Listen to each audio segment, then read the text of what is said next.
and muted everybody again. It looks like we have everybody except for Mark. Call the meeting to order. Chop, chop. It's 6:32. Bear with me because I'm trying to run two screens here. This is the City of Clear Lake Shore City Council regular council meeting, April 21st, 2020 at 6 o'clock. We do have a quorum and Mark is not on the video link at this time. First, we'll start off with the Pledge of Allegiance to the flag of the United States of America and then the Texas flag. So stand by for that. Let's see if I can do this right. Hey, real quick, Mark said he's having trouble getting on. Right, I've heard that. Teresa's working with them. All right, everybody, please stand.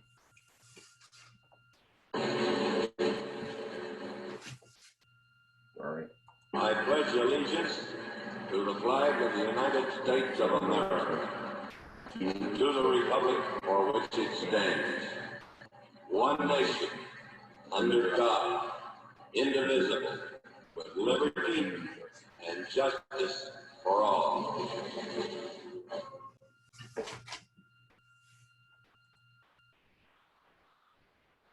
Oops. Did everybody hear that?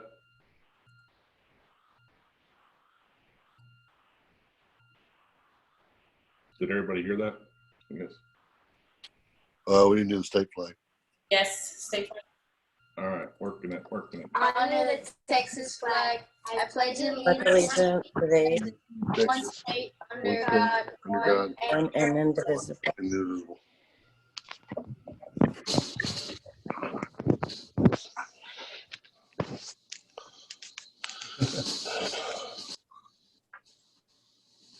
I'm gonna make it stop.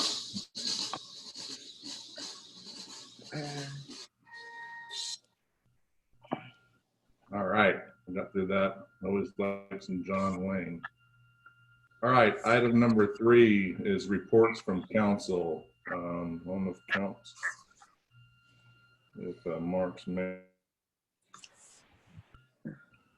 Doesn't look like it, so we'll go ahead and move on to Councilwoman Christy Lyons, please. The only thing I have is the ESB did not have a meeting this month due to the virus. That's it. All right, thank you, Christy. Councilwoman Angie Terrell. All I have is Bayou Animal Services didn't have our annual or our monthly meeting. Okay. All right, thank you, Ms. Terrell. And Councilwoman Jan Bailey. I don't have anything, thank you.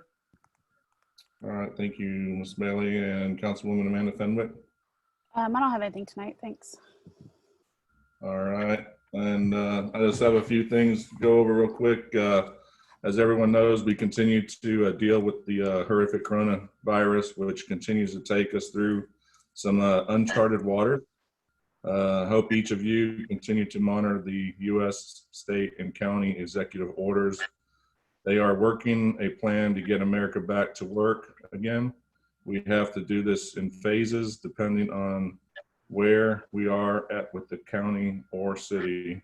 We will execute through these 3 phases to get us back. So hopefully that's like 1 or 2 weeks. And then get us back to a new normal. Please continue to work with us as we monitor the situation and work with state and county emergency officials. And then I just wanted to send out one kudos out there, recognition for the Civic Club and everybody that helped with hosting the Easter Bunny Parade that went through the island or through Clear Lake Shores, and the treats that they gave out at the Jarbo. I think it was well received by everybody. All right, with that, we have staff reports. Police Department Chief Keel. Can you hear me okay? Yes. Good afternoon or good evening, council members and honorable mayor. The only thing we really have is, I know that everything has been COVID related. Our response has been what I feel is above the mark. It's our guys are motivated, they're enthusiastic, they're keeping their morale up and working very well in the trying times that we have. I don't want to bring any bad light on anything, but we don't want to overlook hurricane season that's upon us. So we are in preparations and making inventories and getting ourselves ready for hurricane season so that we're not behind the 8 ball in case something pops up in the Gulf. So over the next week or so, we're going through our supplies, our preparedness plans, our protocols for operations, and we're going to have everything in order in the next week to 2 weeks so that the June 1st date of the hurricane season doesn't sneak up on us. And that's really all we have.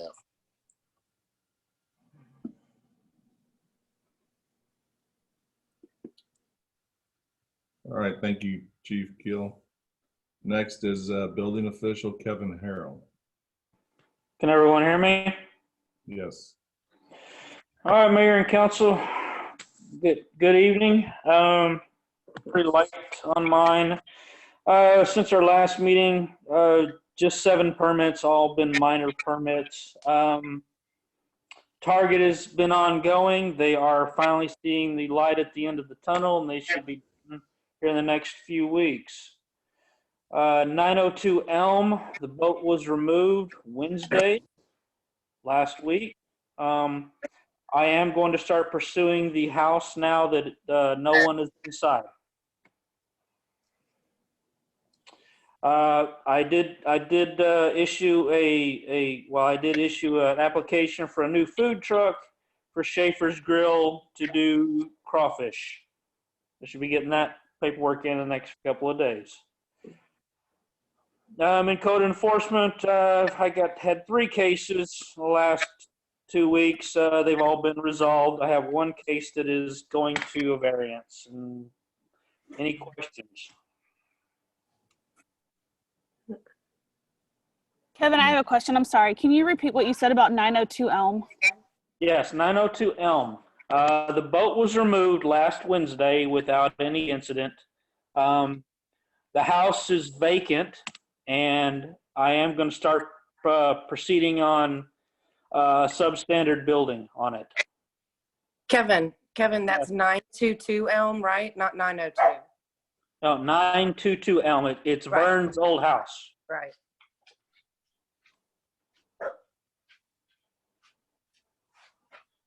Any further questions? Anything else? Hello? No, I don't No. believe so. The only thing is, Kevin, you were checking in. I guess we're getting some work done throughout the Clear Lake shores, and right now they're on the island with the natural gas, maybe identifying natural Right. gas lines, and they're doing Yes, some- that is correct. I spoke with the gas supervisor of Centerpoint this afternoon. He was going to look into the crews to see exactly what was going on and how long it was going to take. I also discussed with Brent about that possibly we should be getting at least documentation on what they're working on. In lieu of, say, a permit or something they can fill out, at least let us know what they're working on, rather than no fee, but at least we get documentation on what they're doing. Right. All right, thank you. Thanks, Kevin. Thank you. All right, next, do we have anybody from Kima Volunteer Fire Department? I don't think so. Mark that as absent, please, Christy. Next is Amy Weber with the Galveston County Health District, and I'll try to bring up the stuff for you, Amy.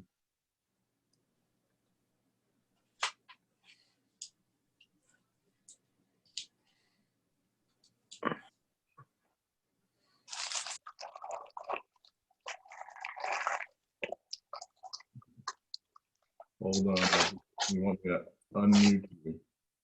All right, Amy, you should be live. All right.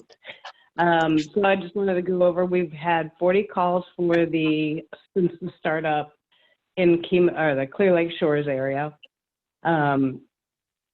our response times are at 5:27. We've had 6 potential COVID patients, 4 were negative. 1 was still pending at HCA Hospital. And 1 was screened and directed to self-isolate per protocol. Going over the finances, on the supplemental, I wanted to talk about, that one was pre-approved from the United Board of Health. That one's going to be removed and added into our fund balance as a whole. The billing contract service, they gave us an extra fee for a new startup that we were not anticipating of $1,920.01. Office supplies and operating equipment.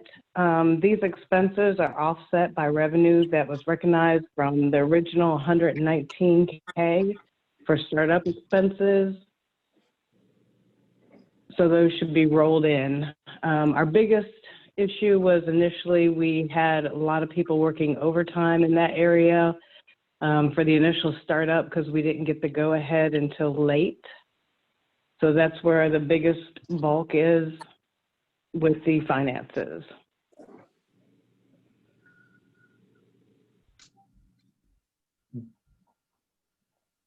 Anybody have any questions for Amy? Yeah, I do, Amy. As part of the startup cost, that $119,000, was there any plans in there to wrap the chemo volunteer fire department's truck? I ask because our neighbor was transported the other day, and I was very confused because it was the chemo truck, and I thought all of a sudden chemo was starting to transport. But I understand from Jan that it was y'all's team. So I would just like to make that recommendation because it is a little bit deceiving to see the chemo truck transporting. Yes, ma'am. We had some issues getting the truck up. It was delayed quite a while. And once we got the truck up and running, because we had to get it licensed and insured and everything. And then, of course, COVID-19 happened, so we're having a hard time finding somebody to do the wrap right now. Okay, but it is planned to be wrapped? Yes, ma'am. Okay.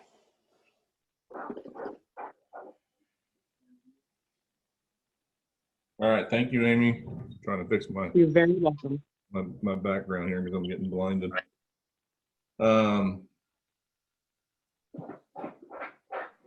Next is City Administrator Brent Spear, please. Good evening, everyone. So hold on one second. We do have Mark Thompson that did join about 5 minutes ago, Christy, and I'll go back to you, Mark. Do you have anything to say?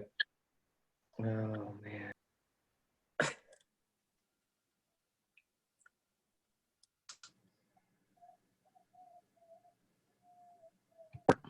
Mark, you there? Can you hear me? Yes. Yes. I have nothing to report. All right, thank you.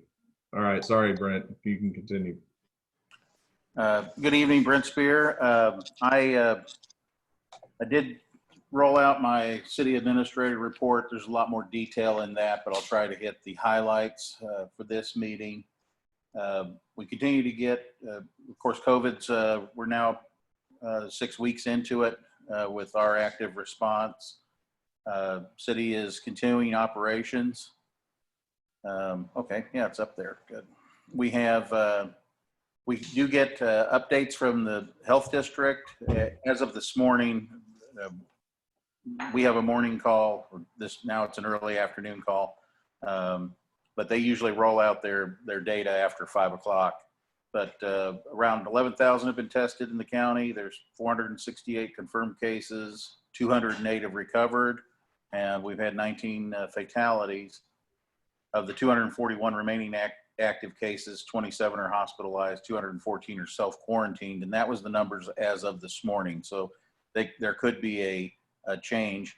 Dr. Kaiser, who's the health official, is encouraged because now we're seeing single high, he called it a single high digit, low double digit number for new confirmed cases. So we're not seeing, 20s and 30s popping up. So it's not too early to throw to say we've at the end of this race, but that is encouraging numbers. And he said that even with the increased testing, that the positive tests that are coming back are about 1.5%.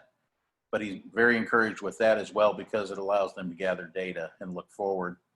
One of the things that the state is doing is they are trying to model this virus. It's not displaying, there's some behaviors in the virus, how it spreads and how it peaks and ebbs and flows. But with this virus, it's a little different. And, one model says that we've peaked.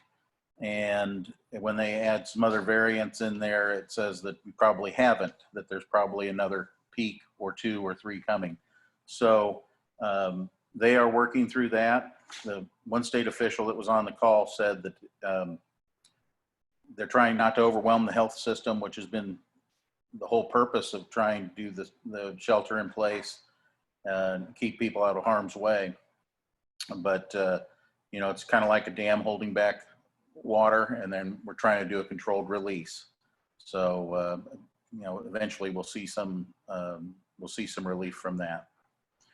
And I will echo what TK said. I think as a city, we've done a very good job of staying ahead of, and it's probably a function of our size and our manageability, but we've done a very good job of staying ahead where the state wants us to be. So we were able to implement some strategies early on to prevent, some transference of this disease. We're working with smaller numbers, obviously.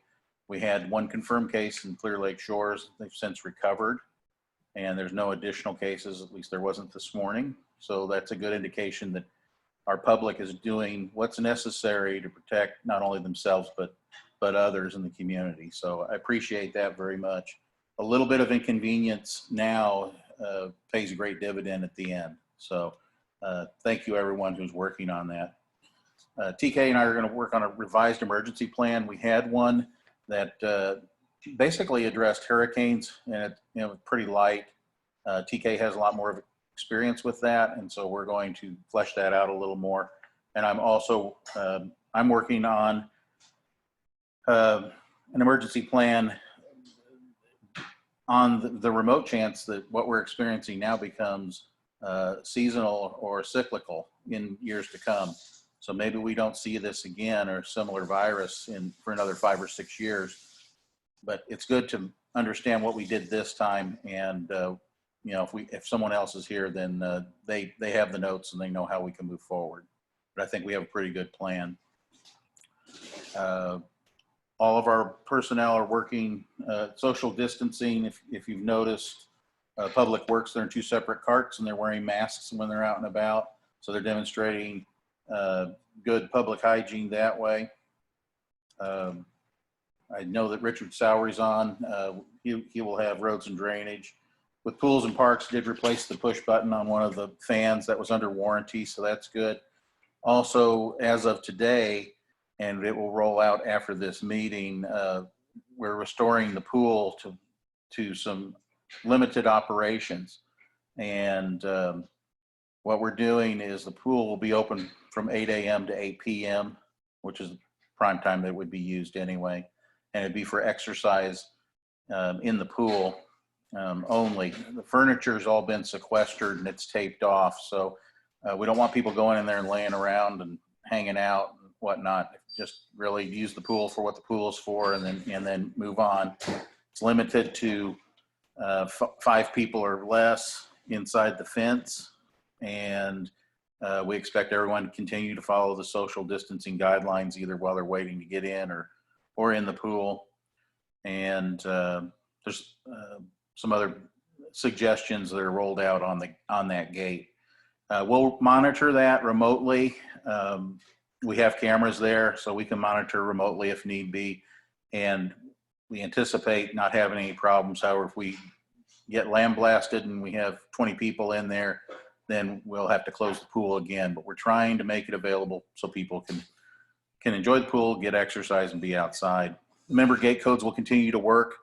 And I just ask people to be aware that there may be someone else waiting to use the pool. So just be aware of that so you can get in and get out. But we appreciate everyone's cooperation as we try to restore the city to some limited operations in a safe and appropriate manner.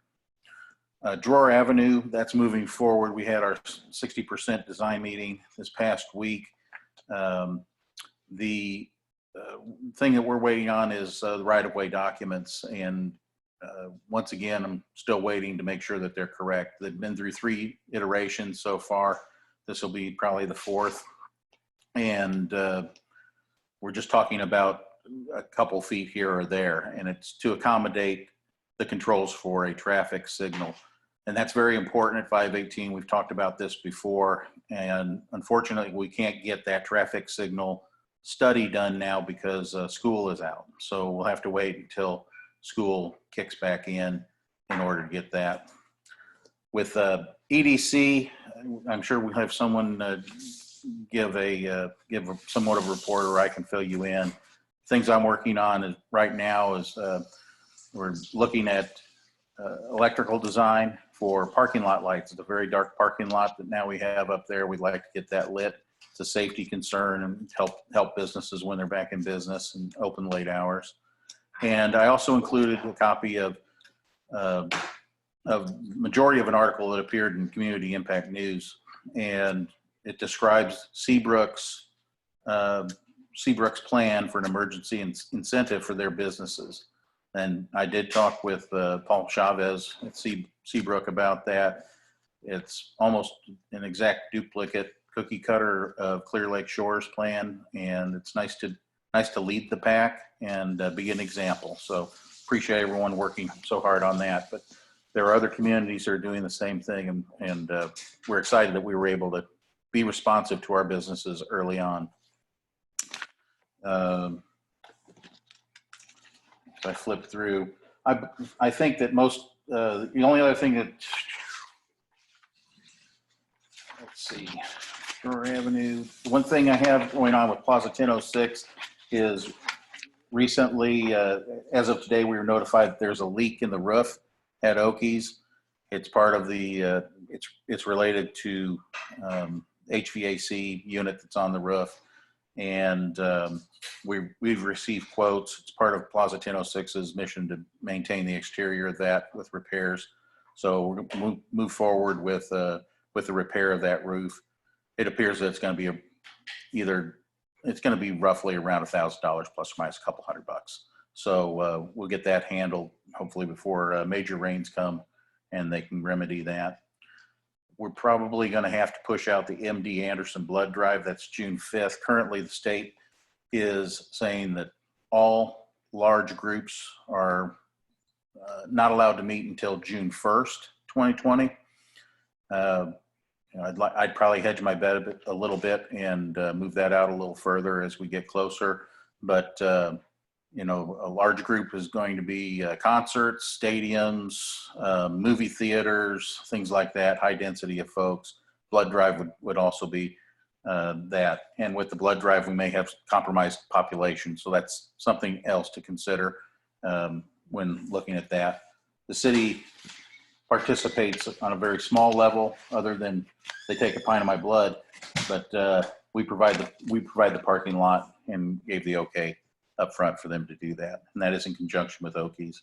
Fire marshal is back to work. His office is, they had a bout of COVID that went through League City Fire Department.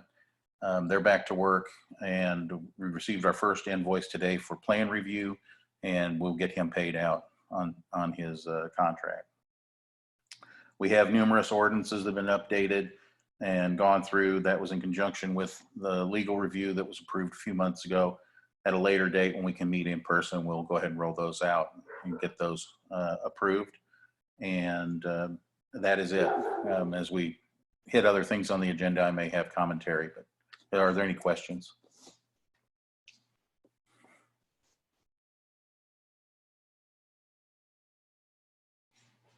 Thank you.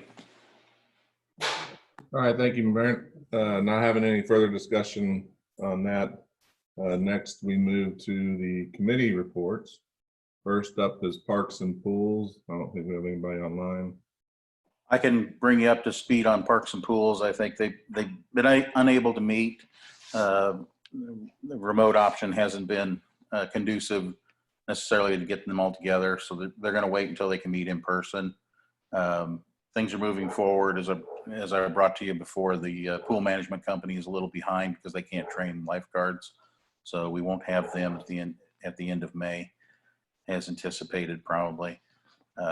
Maintenance will continue. That's fine. Today we did locate a tile that had popped off the side of the pool. That was one that was recently replaced. I've contacted that vendor. He'll be in next week to look at that, and we'll get that replaced and fixed. The trash cans have been ordered, and I'm going to order some plastic cans. Still keeps me below my amount to exceed with EDC, and probably will be colored plastic, and they'll be placed at the pool so they're easily moved. They won't be Rubbermaids. They won't be like a Rubbermaid garbage can. They will be an attractive substitute. Something that you've seen around would be like a 32 gallon. So with a rain hood, but that is it.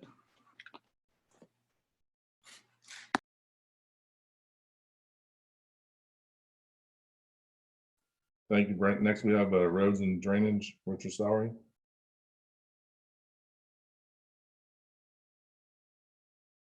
I'm still muted. Okay. Thanks, Kurt and council. I'm going to give an update of what we've been doing the past 2 weeks, because Brent did a pretty good job of bringing us up to speed on the earlier work that we've been doing.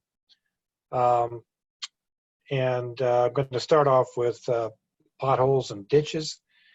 And on the 7th of April, I sent Brent a note with an attachment listing 13 potholes and road damage that I kind of wandered around and took some photographs and passed them on to Brent. I also added 7 items of problems with I thought was some ditch issues, and a couple of other things that I added to the list.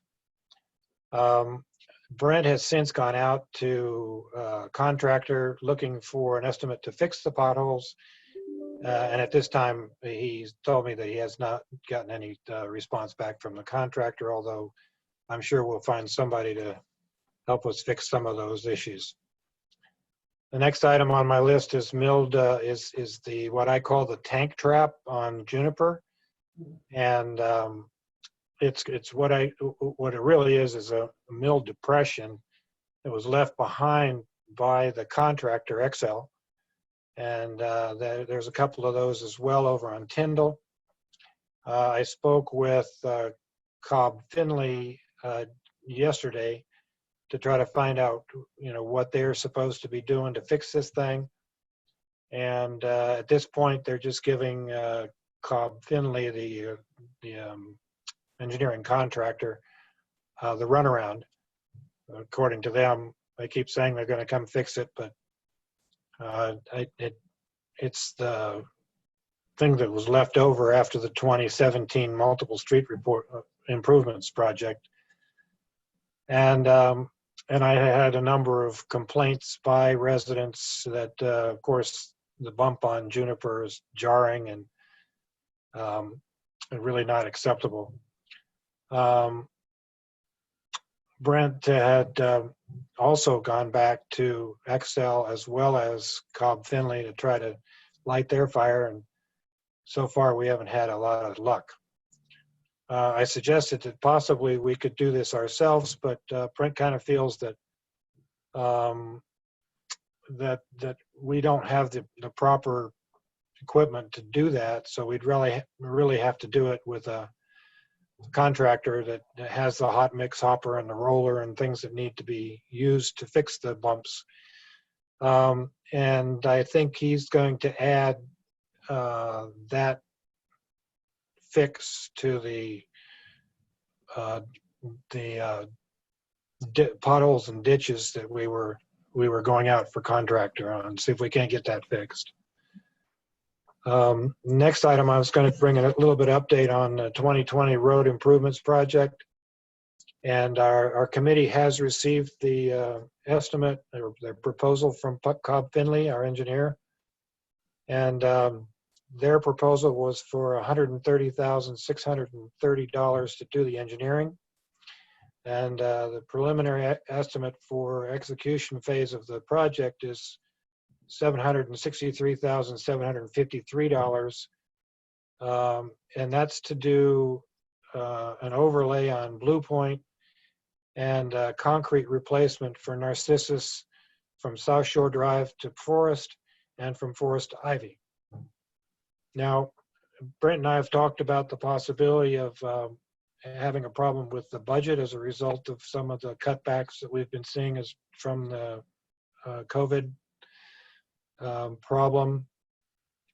And so we have kind of a strategy that if we come in a bit heavy on this project, that we might be able to cut off the center section, which is from Forest to Ivy, and wait for that until later.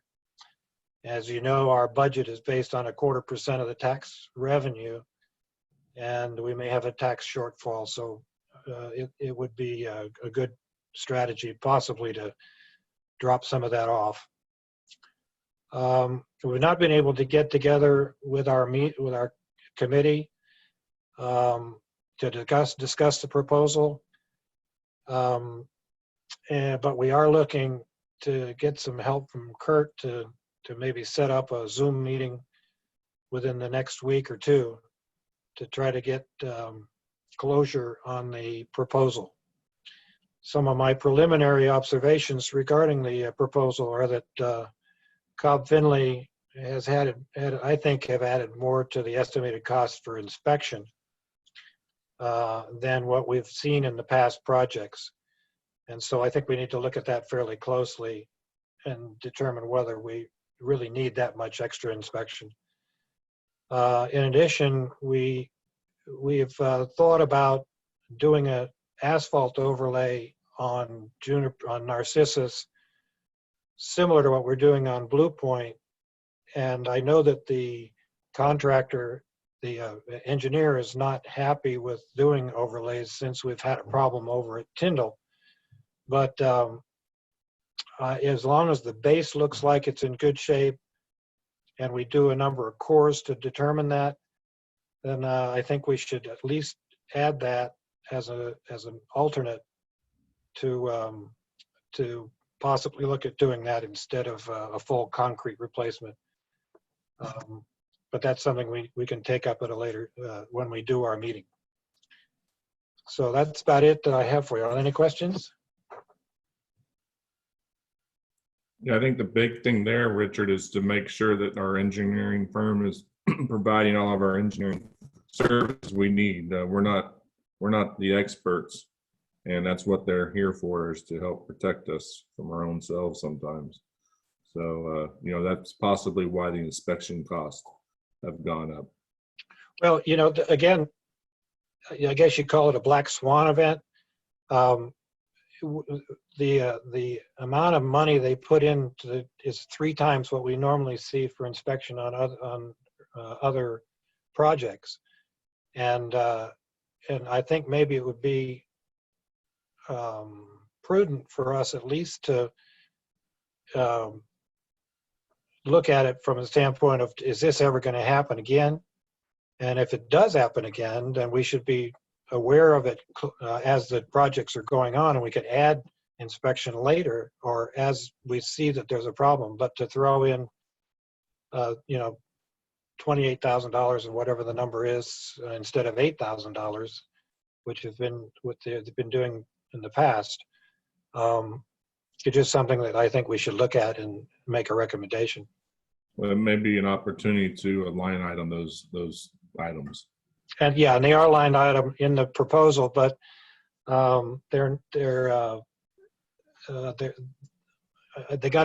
have to make sure that if we go with them, that we can cut back on it rather than pay the whole amount. Yep. I'm sure we can get that verbiage in there. Yeah. Thank you. Anybody have any questions? Thank Thanks, you, Richard. Yeah, thanks. Zoning Board of Adjustments. I think Patrick submitted that there was no report. That is correct. Patrick, Mr. Michalski submitted that there was no report since their last report. Where did that go to? I didn't see it. It's attached to my my PDF that I sent over, and they were instructed to go ahead and send me any updates if they weren't able to communicate. So. All right, and planning and zoning, so waterfront compliance. Oh, Mark, you have anything? I do. I guess it's coming up here on item A, 10A, so I'll just wait till then. Okay. All right, next is Civic Club. We're gonna switch to Teresa. She's coming in. The Civic Club, we have put everything basically on hold. Possibly, I mean, not even 4th of July. We're looking at different things. We will be doing something, putting something together for the seniors, but it won't be any gathering of any sort. But I don't know. We usually receive money from the drag races, but we will not participate as a civic club in the drag races. And again, 4th of July, and we're thinking possibly maybe in September when kids go back to school that we can kind of a big celebration, like starting 2020 over again. So that's our plans for now. So I have a question. Has the scholarship fund been already distributed? No, the deadline for that is May 1st. Okay. I think there's 11 or 12 seniors, and 8 of them, their parents are Civic Club members. Okay. Thanks. All right, no further questions. Thank you, Teresa. All right, next is item 7, Economic Development Corporation. Brent, do you have anything to add? No? No, I think it's in, they did meet, and they are in response to COVID-19. They've made some changes to their strategy as well, trying to identify and prioritize the priorities a little further. So one thing that we're moving on, I mentioned, was the parking lot lights at the lot, which will likely be renamed something else later, but they view that as a safety concern and paramount and a priority. Brent, I wasn't able to go to the meeting or watch the meeting tonight, but I did see something come out that they're looking at some sort of high-speed internet options. Can you give a brief synopsis of that? Yes, that's been something that has been talked about for the last few months. There's been no money allocated to that, but they're investigating, or they have a company that goes around and installs high-speed internet and does that in municipalities and partners with them. But a portion of that install by the EDC as part of that development. And then that company puts it in, and they sell ISP, the service.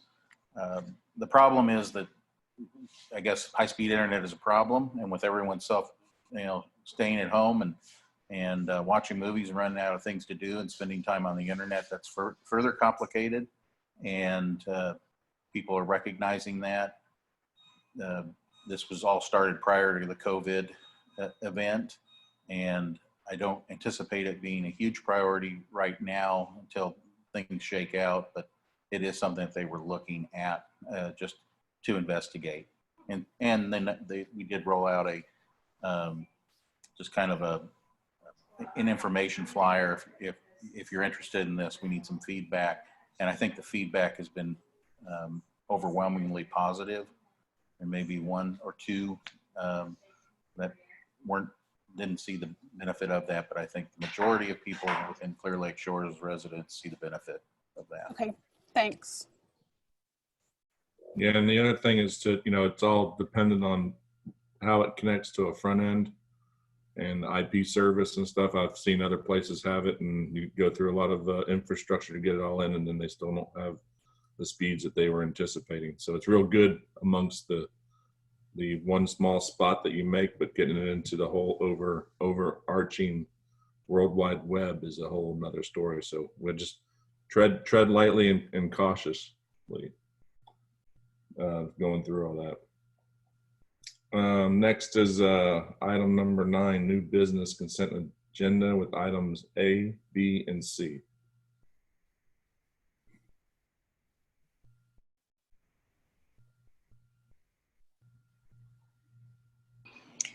I make a motion to approve the consent agenda items A, B, and C. And I'll second it. All right, motion by Angie, second by Christy. All in favor, aye, with a hand in the air, please. Aye. Aye. Aye. All right. Passes unanimously. All right, item number 10, council business discussion and possible action may be taken on the following items. Item A, review and approve dock box for waterfront lease B-049A/B-049B submitted by leaseholders Tony and Donna Peterson. I received this email as well as the rest of council, and basically here's the letter up on the screen.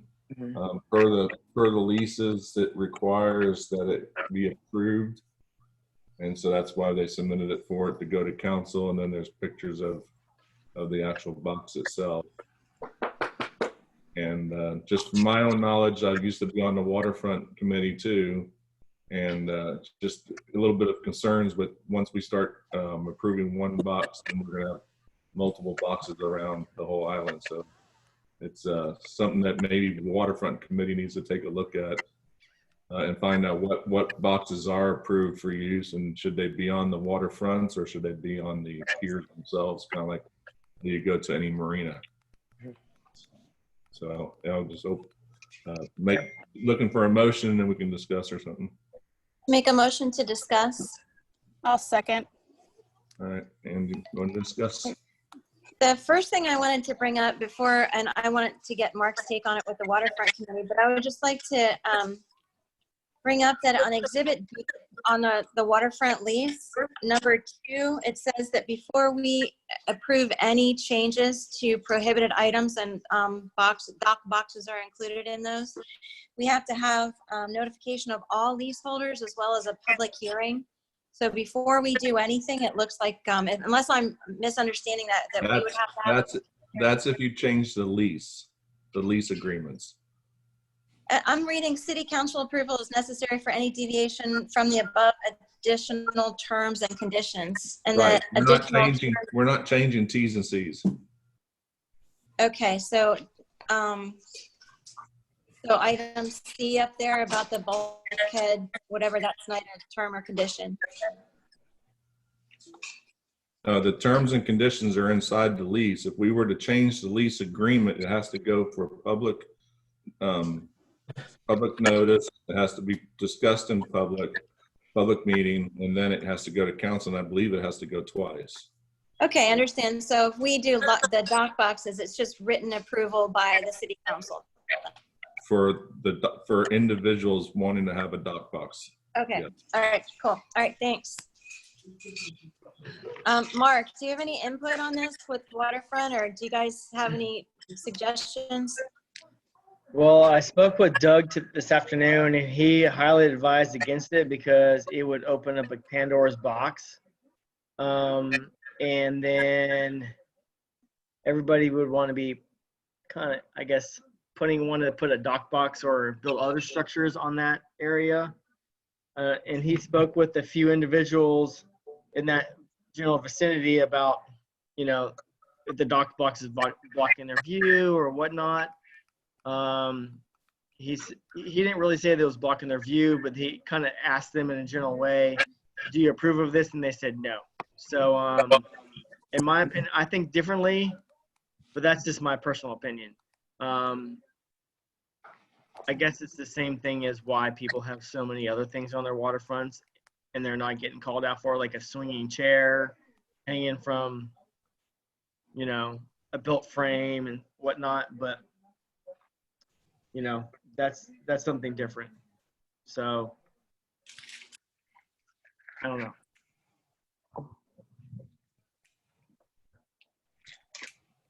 Has this ever come up before? I'm just curious. So it's prior to me, Brent Eister let me know it was once or twice. They approved them for on the piers.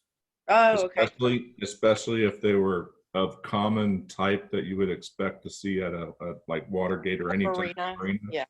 And they approved those. Now we do have one that's down on the north end of the island. It somehow did get approved, and then it's kind of grown over time. So that's one of the concerns, but that's up to the waterfront committee to bring those back to Kevin and have those set forth in front of council for what needs to be updated on the waterfronts.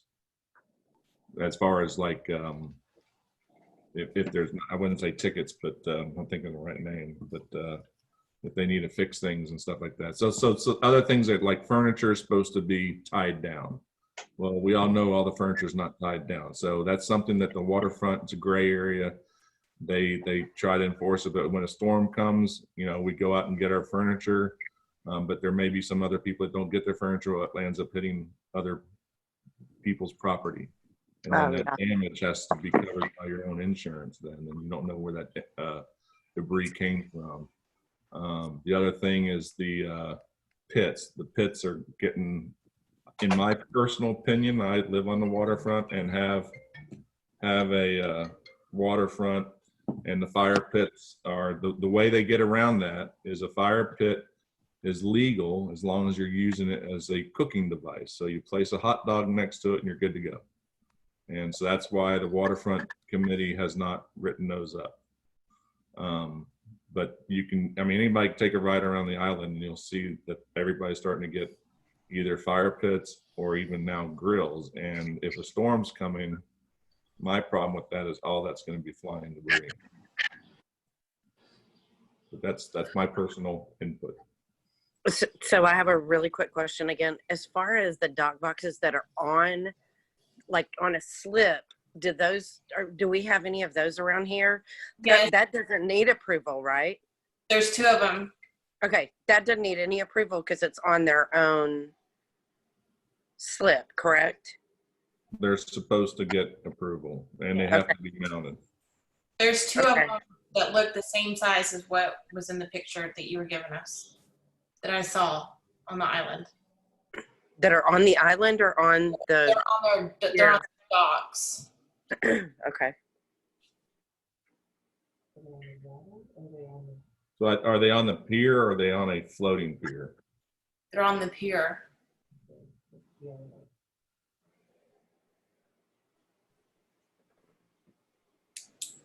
Is there a reason that the Petersons can't put the dock box on their pier?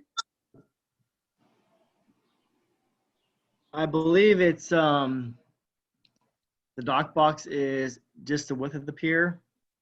They can put it on their floating dock, but I believe they have other things on their floating dock, so they cannot put their dock box on their separate floating dock with their other items they have.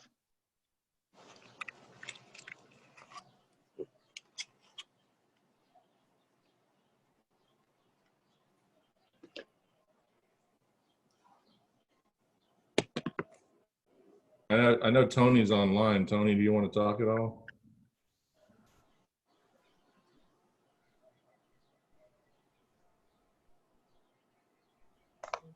Sorry, trying to get the thing unmuted.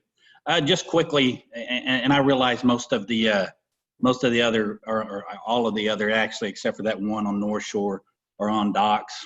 Number one, you can't build a dock wider than 4 feet now, at least the walkway of it. And I don't want a big open area of a dock on the end of my dock.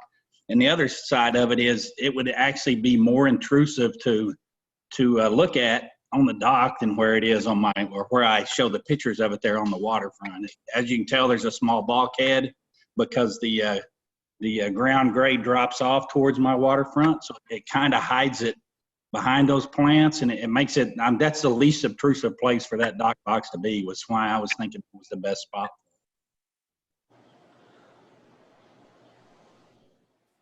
And I think our end goal with having all these requirements on our waterfronts is to make it still be pretty when you drive down the road, or when you're standing on your front porch, like at your house, Kurt, looking out across the water.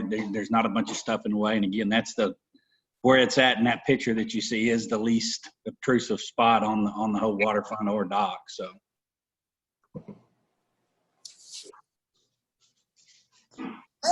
Personally, I don't really have a problem with where it's located, but my problem goes to Mark's suggestion about the Pandora's box. If we approve this and then we don't approve the next one, I mean, where's the continuity in these approvals, and how could we develop that? Because otherwise it's just kind of at our whim whether we approve it if we think that this one looks good but we think the next one doesn't.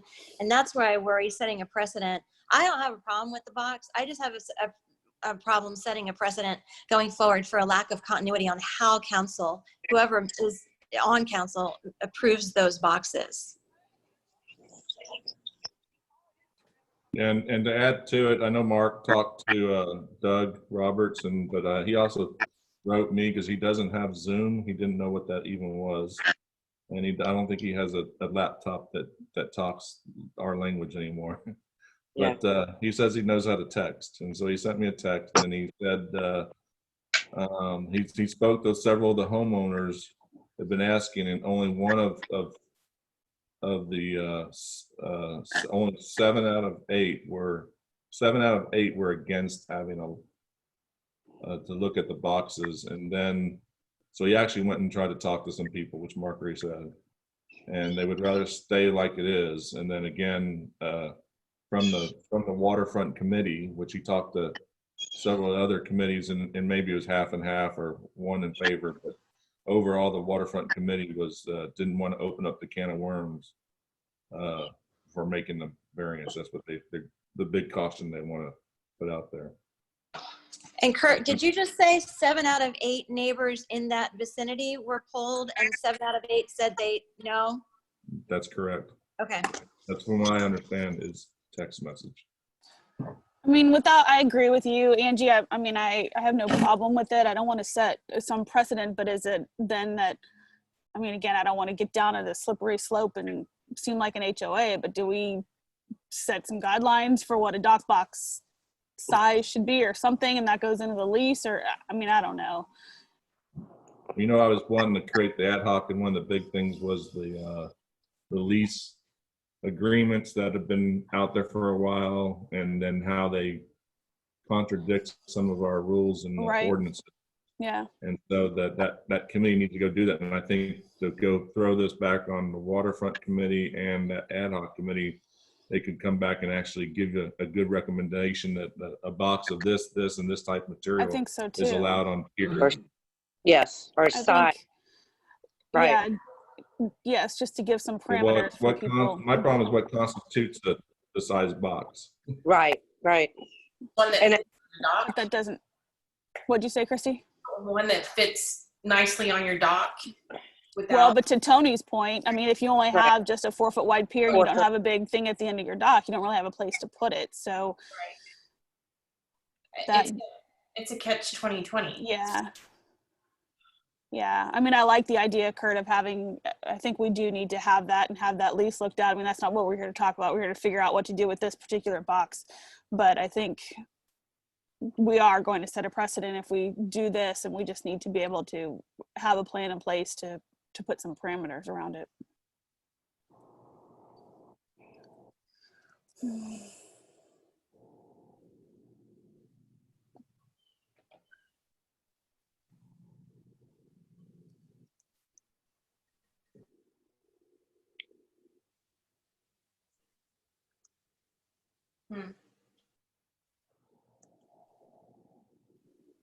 Sorry, I was muted.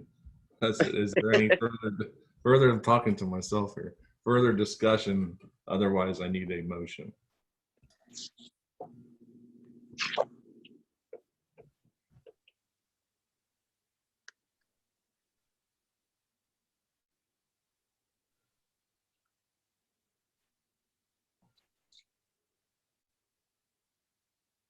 So we do have to have a motion, whether you table it or you vote it yes or you vote it no, but there has to be a motion. We cannot just lay it. So what do we do?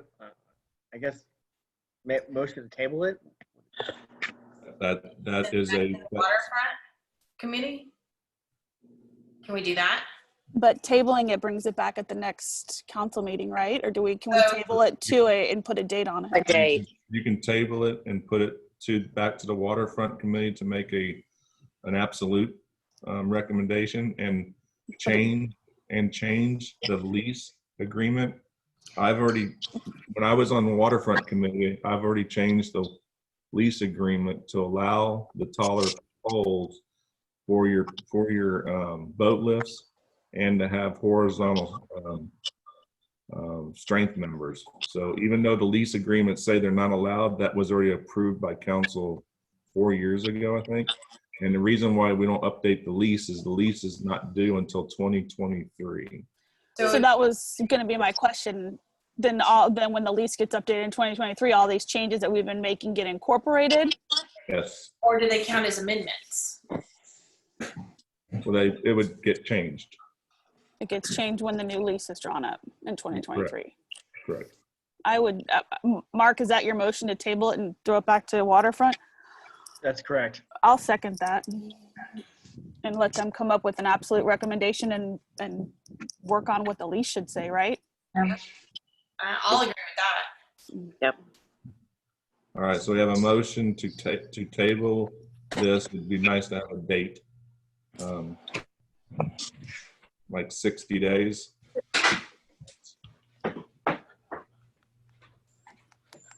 With the COVID, does 60 days give them enough? They can Zoom meet though. I guess that gives them enough time. I just don't want to squish them in with the COVID challenges. Well, they can always come back and request more time, but Okay. Mark to amend his motion. I'm sorry.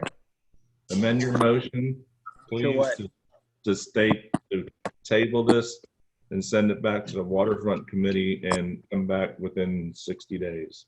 I need to amend this to state my waterfront committee for 60 days. I'll second. Thank you.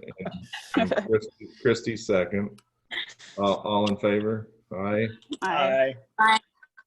All right. Unanimous. All right.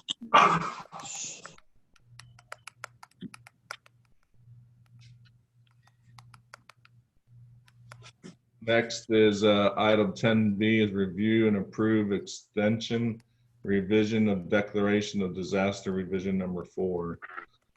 Basically right now, Galveston County has issued a update to theirs to go out to May 12th. Is that right, Brent? Yes, that is correct. And so what I was proposing, since they went ahead and made that action, was that we would just follow suit. The big tie to this, and Brent briefed me on it too, but is that in order to get the reimbursement funds due to the declaration of the emergency through the government, you have to extend it out. Otherwise, if you let it lapse, then whenever that lapse date is, you will not get any funds if you have spending after that date. So my recommendation was to extend it and then follow what the county is doing along with the same phases that the state's doing underneath the Get America Back to Work again from the president, which allows us to determine what phase we're in, if there's a reoccurrence coming in, and eventually open up the restaurants. And that's been out there, and I sent that out in a separate email to all the council and city management line.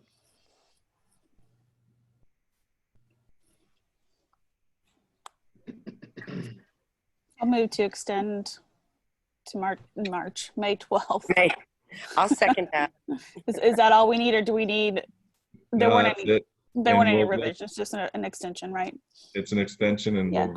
we'll draft it up to where it says that it just mimics what the Galveston County is doing. All right, so Amanda made a motion and Jan second. All in Yeah. favor? Aye. Aye. Mark? I cannot vote on this due to my circumstances with the national declaration. Mark's abstaining. All right. So that's 4 votes and 1 abstained. All right. With that, just one last note. You know, the state parks reopened yesterday. Surgery restrictions loosened tomorrow. Retail stores can open with the Go service on the 24th.